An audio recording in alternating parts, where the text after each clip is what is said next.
a part of the same sermon reminding people of God's bounties. He has made for you ears to preserve what is important, eyes to have sight in place of blindness, and limbs which consist of many smaller parts, whose curves are in proportion with the molding of their shapes, and lengths of their edges, and also bodies that are sustaining themselves, and hearts that are busy in search of their food, besides other big bounties, obliging bestowings and fortresses of safety. He has fixed for you ages that are not known to you. He has retained for you remains of the past people, for your instruction. Those people enjoyed themselves fully, and were completely unhampered.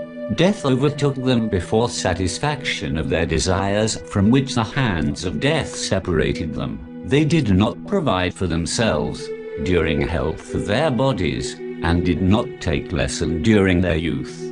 Are these people who are in youth, waiting for the back-bending old age, and those enjoying fresh health waiting for ailments, and these living persons looking for the hour of death? When the hour of departure would be close, and the journey at hand, with pangs of grief and trouble, suffering of sorrows, and suffocation of saliva, and the time would arrive for calling relations and friends for help, and changing sides on the bed, could then the near ones stop death, or the mourning women do any good?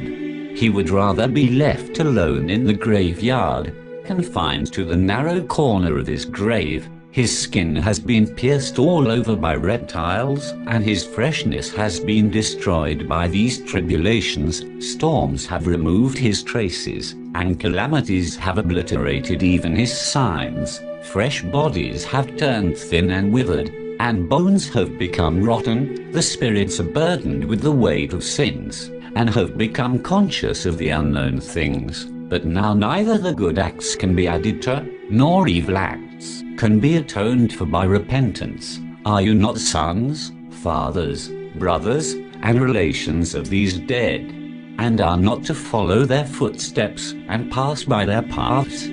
But hearts are still unmoved, heedless of guidance, and moving on wrong lines, as though the addressee is someone else, and as though the correct way is to amass worldly gains. Preparation for the day of judgment. And know that you have to pass over the pathway of Sirat, where steps waver, feet slip away, and there are fearful dangers at every step. O creatures of God, fear God, like the fearing of wise man, whom the thought of next world has turned away from other matters.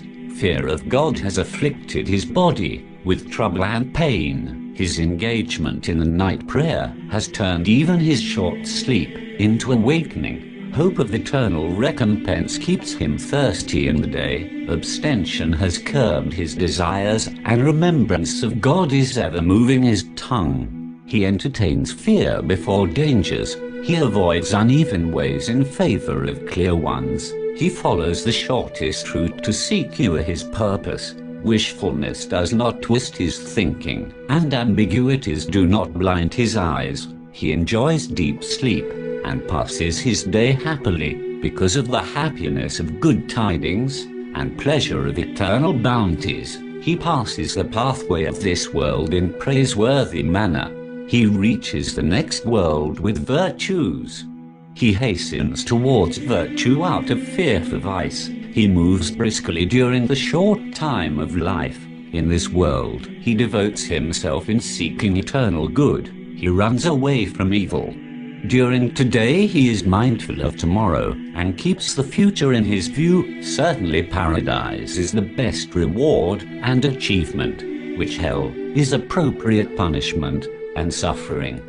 God is the best avenger and helper, and the Quran is the best argument and confronter. Warm